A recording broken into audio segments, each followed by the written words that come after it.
Fazaini rahmatika ya arhamar rahimin.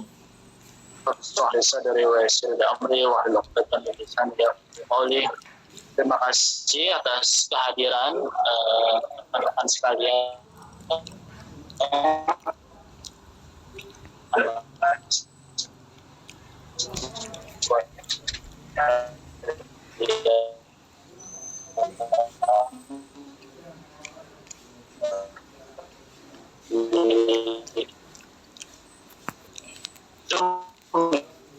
Ini kelas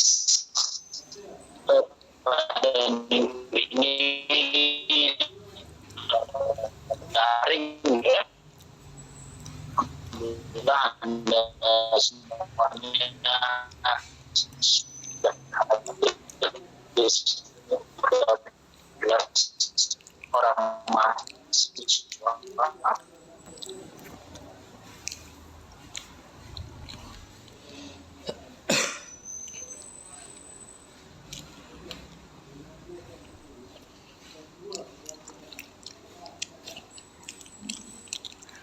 Ya, antar mahasiswa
Suaraku kedengaran nggak? dengar. Dengar. Ini yang presentasi, lanjut presentasi aja soalnya bapaknya nggak bisa sepenuhnya join. Oke, siap.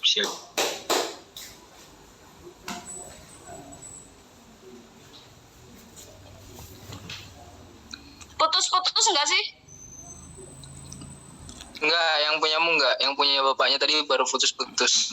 Oh ya, soalnya bapaknya lagi di luar.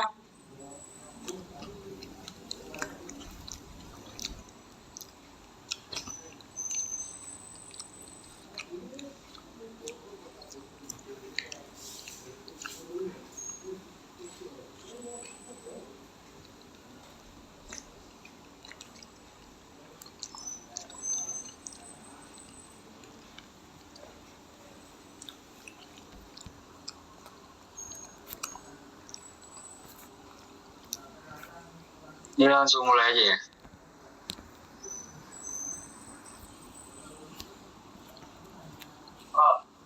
Nah.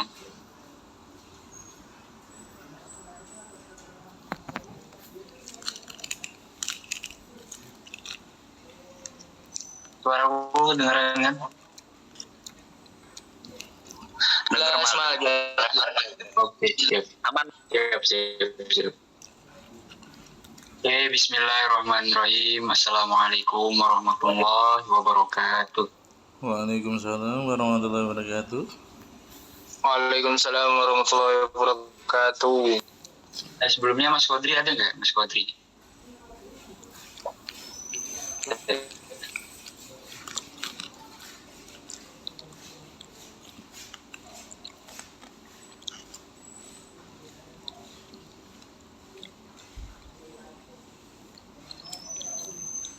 Ya, kami dari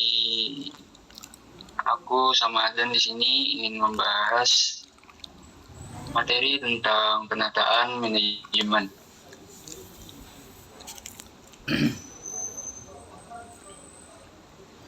Ya, kita masuk ke penataan manajemen. Pertama tuh ada pengertian penataan adalah proses perencanaan dalam upaya meningkatkan keteraturan, ketertiban, dan keamanan. Penataan dalam KBBI itu memiliki makna sebagai suatu proses, cara, ataupun perbuatan mereka. Nah, sedangkan manajemen itu merupakan kemampuan dan keterampilan khusus yang dimiliki oleh seseorang untuk melakukan sesuatu kegiatan baik secara perorangan ataupun bersama orang lain atau melalui orang lain dalam upaya mencapai tujuan organisasi secara produktif, efektif, dan efisien. Nah, jadi dapat disimpulkan bahwa penataan manajemen itu suatu proses perencanaan yang dilakukan dalam upaya meningkatkan keteraturan melalui suatu penataan dalam suatu bidang garapan pendidikan yang dilakukan melalui aktivitas perencanaan, pengarahan, pembinaan penganggaran, pemotivasian, dan pengawasan usaha pendidikan secara sistematis demi tercapainya tujuan pendidikan secara berkualitas. Itu untuk pengertian dari penataan manajemen. Lanjut. Untuk mengatasi hal tersebut, nah di sini ada manajemen pendidikan itu harus ditata seefektif mungkin.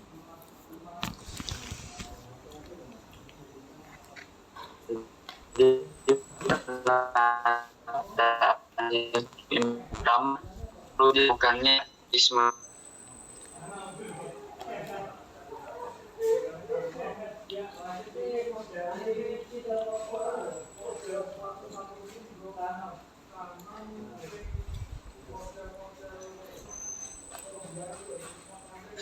mengenai kebutuhan pelatihan.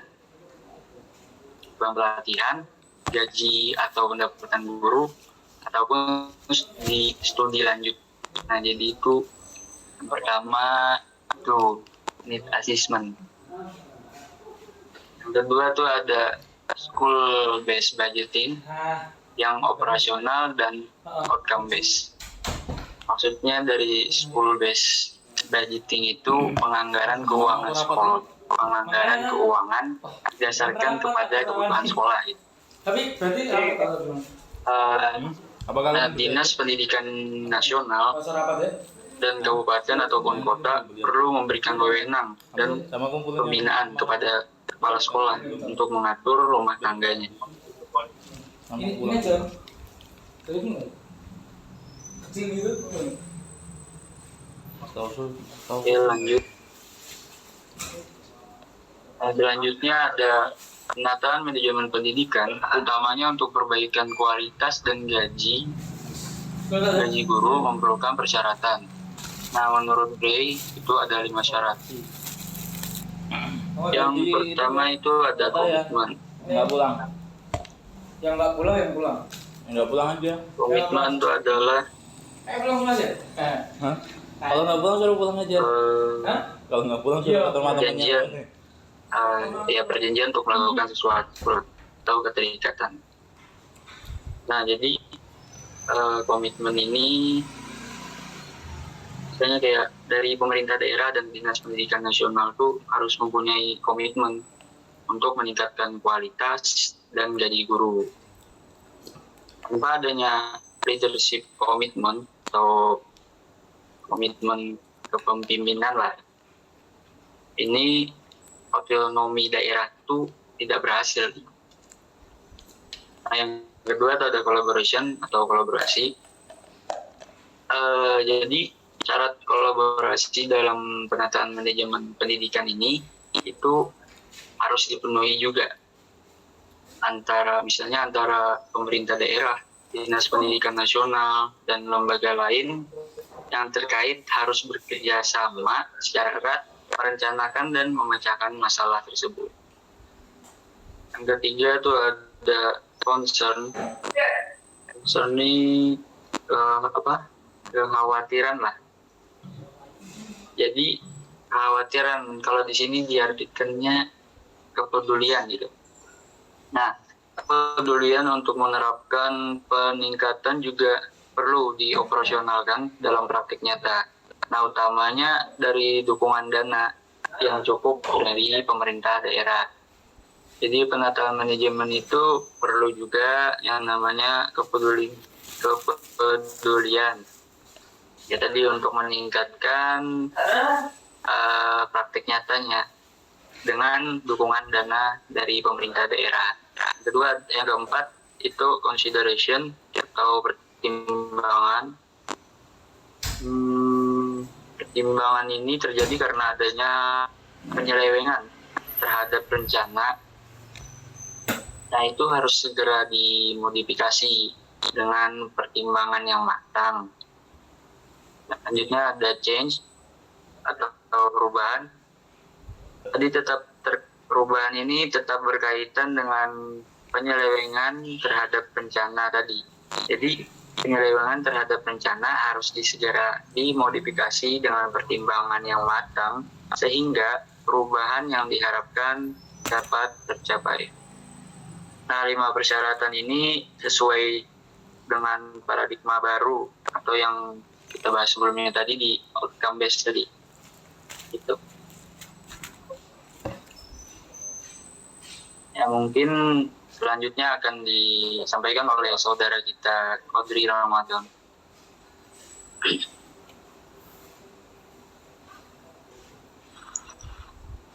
Oke. Suara saya bisa terdengar jelas, teman-teman? Ya, aman. Oh iya.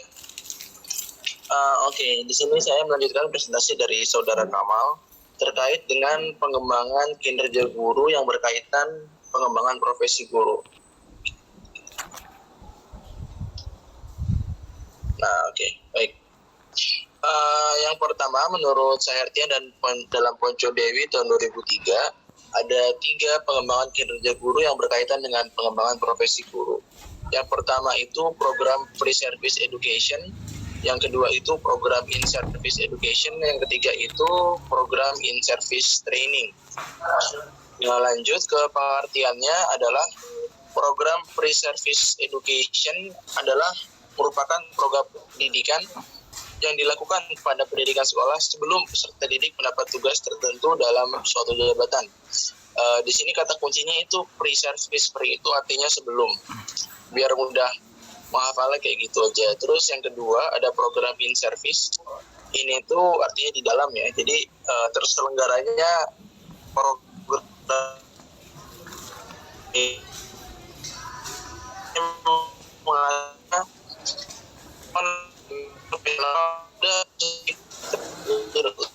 jabatan atau di service tree adalah melalui penataran yaitu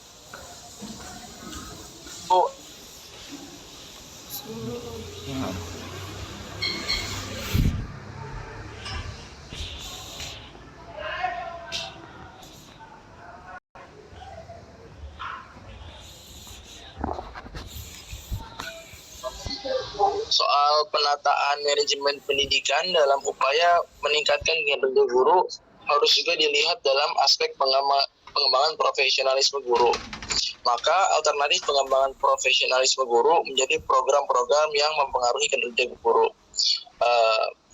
Dalam secara garis besar ya, ketika kita ini misalnya sedang mendapat suatu pembelajaran di kuliah ini, terus kemudian nantinya mungkin sebagian ada yang menjadi guru di sekolah formal ataupun di tempat-tempat tertentu, itu menjadi penting juga adalah ketika kita tidak berpuas dengan ilmu yang kita miliki. Nah, di sini ada LPTK ya, Lembaga Pendidikan Tenaga Kependidikan. Ini tempat ataupun medium buat menyambung pendidikan bagi calon tenaga pendidik dan tenaga kependidikan. Jadi tetap ketika kita sudah menjadi suatu profesi guru, katakanlah tetap harus memiliki atau mengikuti training-training yang ada ataupun yang nanti di bidang kita gitu.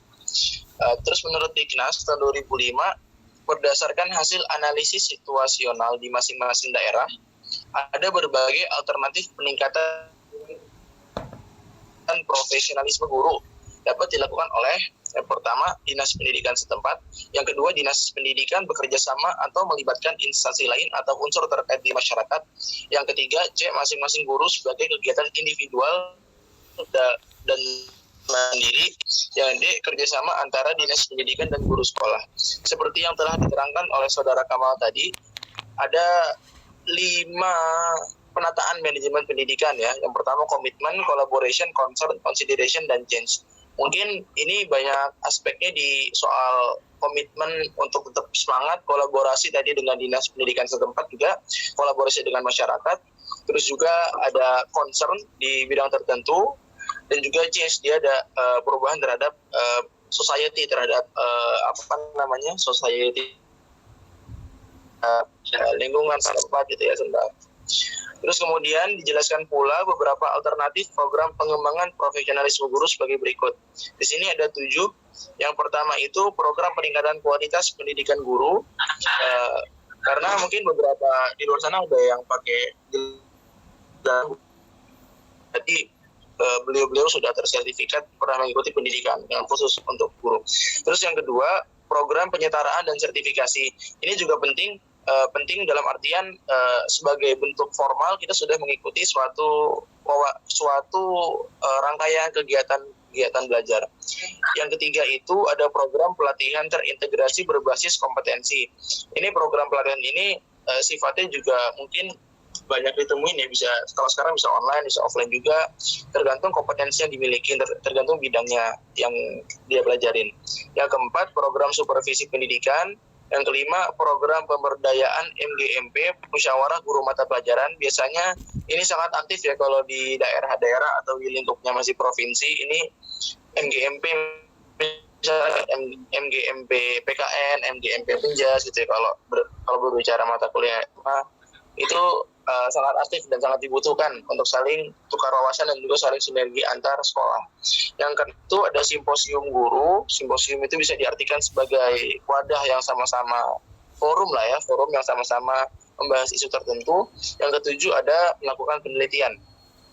Terus untuk bab ke-6 kita lanjut. Kamal, lanjut satu lagi. Oke, sorry nggak lanjut. Oke, yang bab 6. Kinerja guru dapat diamati melalui unsur perilaku yang ditampilkan guru sehubungan dengan pekerjaan dan prestasi yang dicapai berdasarkan indikator kinerja guru. Kinerja guru sangat dipengaruhi oleh beberapa faktor. Nah, baik guru ataupun pekerjaan lainnya pasti ada indikator keberhasilan atau indikator yang menjadikan ia itu menjadi naik pangkat katakanlah gitu ya. Misalkan katakanlah kalau guru di sini ada yang pertama itu faktor kepribadian dan dedikasi yang tinggi menentukan keberhasilan guru tercermin dari sikap dan perbuatannya dalam mendidik dan membimbing peserta didik. Mungkin kalau misalnya kita berbicara soal pendidikan ya, itu hal yang masih defisit di negeri ini. Namun beberapa apresiasi yang bisa dilakukan misalnya kayak guru yang berdedikasi tinggi, yang mengajar di luar jam pelajaran dan sebagainya, itu perlu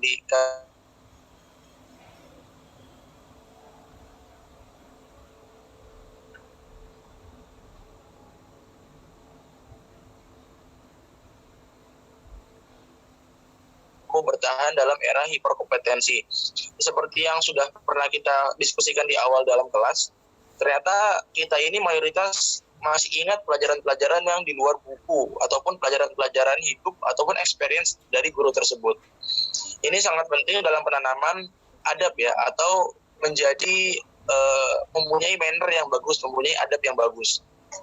Yang ketiga itu faktor yang mempengaruhi adalah kemampuan mengajar. Jadi ada istilahnya kita harus mengemas sesuatu dengan baik agar bisa tersampaikan dengan baik pula. Terus yang keempat itu ada faktor hubungan dan komunikasi yang terjadi dalam lingkungan kerja yang memberi dukungan bagi kelancaran tugas guru. Di sini juga penting environment-nya buat sekolah ini ataupun universitas ataupun institusi pendidikan lainnya untuk bisa saling mendukung, saling support ya. Jangan sampai guru itu berada di sekolah yang toksik gitu ya. Dalam artian toksik itu adalah misalnya dalam artian gini, katakanlah anak kepala sekolah ini dia duduk di kelas 4 SD, terus kemudian dia bilang ke wali kelas 4 SD-nya, tolong anak ini gini-gini dan sebagainya. Ada kepentingan politik atau kepentingan personal di sana. Itu menyebabkan lingkungan pendidikan semakin tidak kondusif dan mengakibatkan dampak yang lebih luas lagi kalau misalnya tidak ditindak tegas. Yang kelima adalah faktor hubungan dengan masyarakat dapat meningkatkan pemahaman masyarakat tentang tujuan serta sasaran yang ingin direalisasikan sekolah. Nah, ini perlu juga edukasi kepada masyarakat. Terkadang teman-teman yang mungkin belum berkesempatan kuliah itu ketika SMA gitu ya, mungkin langsung kerja dan sebagainya, itu mungkin mencukupkan diri soal ilmu pengetahuan ataupun merasa belum bisa mendapat pendidikan lagi. Nah, ini ada hubungannya juga di mana institusi pendidikan itu dapat mencerdaskan masyarakat secara umum agar tujuan bangsa Indonesia di undang-undang ini itu bisa terimplementasi secara nasional ataupun secara mendalam. Yang keenam adalah soal faktor kedisiplinan. Suatu pekerjaan akan menuai hasil yang memuaskan semua pihak bila guru mampu menaati rambu-rambu yang ditentukan melalui penerapan sikap disiplin dalam tugasnya. Ini penting juga sebelum guru mengajar kepada muridnya, termasuk kita yang sudah mungkin beberapa dari kita sudah mencicipi dalam pengajaran yang mungkin masih di area-area permukaan gitu ya. Itu ada pentingnya. Itu sangat penting ketika kita menjadi teladan ataupun kita menjadi role model bagi murid-muridnya. Karena percuma ketika kita bilang jangan terlambat, terus ketika muridnya juga ketika murid kita terlambat kita menegur, sedangkan kita juga terlambat, itu juga suatu hipokrit.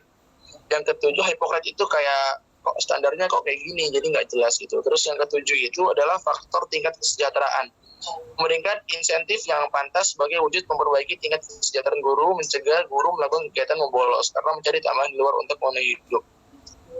Insya Allah guru ini niatnya mulia, tapi kadang-kadang ada faktor ekonomi yang membenturkan niat mulianya. Jadi kita sebagai pengelola pendidikan ya, mungkin sebagian ya, itu bisa ketika nanti menjadi pengelola pendidikan itu bisa menjaga keikhlasan guru-guru ini agar bisa fokus mengajar dan tidak melulu pikirnya soal dapur dan soal daily needs-nya gitu. Ya, jadi insentif ini penting, namun akan menjadi tidak penting jika dipikirkan oleh setiap tenaga pendidik. Ini cukup dipikirkan oleh misalnya oleh kepala bagian dan sebagainya. Untuk yang terakhir, yang ke-8, faktor iklim kerja yang kondusif memberi harapan bagi guru untuk bekerja lebih tenang sesuai dengan tujuan sekolah. Ini penting adanya plan, terus kemudian adanya action, control, dan juga evaluation.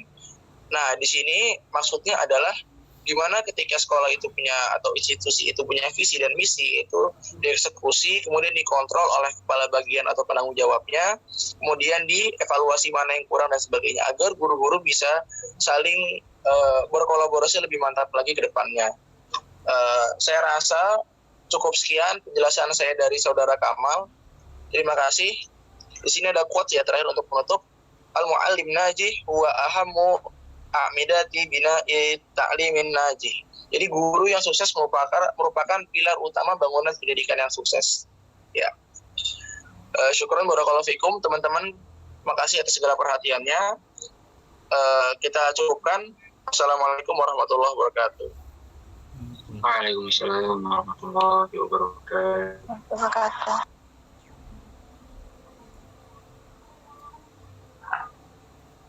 Mungkin dari teman-teman ada yang ingin di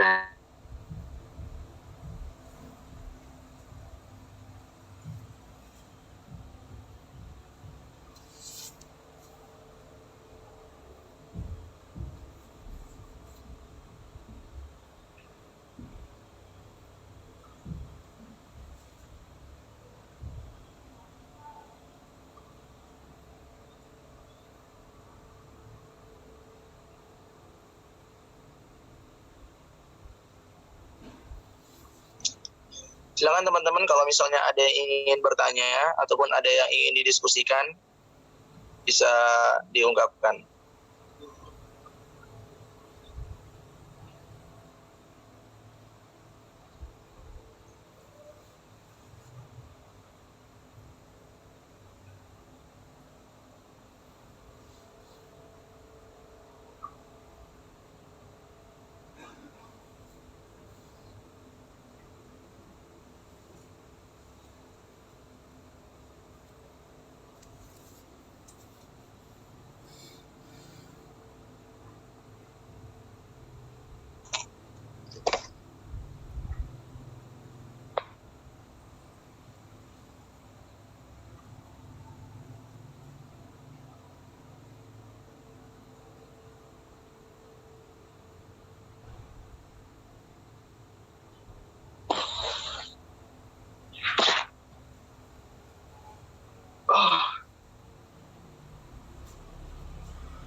Apa nih?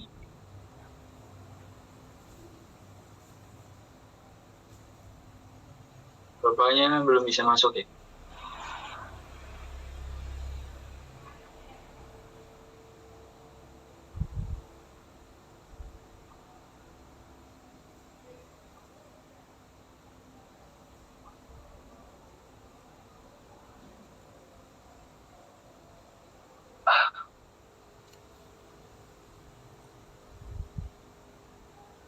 Ya mungkin Mas Hamka ada yang ditanyakan.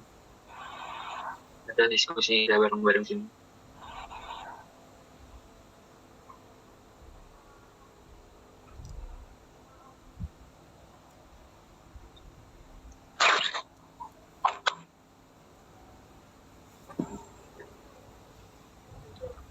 Kalau pembahasannya terlalu banyak, misalnya ini kayak kita tuh garis besarnya soal manajemen atau penataan aja gitu, mungkin bisa ada sesuatu gitu nggak tentang penataan atau manajemen tentang profesi guru.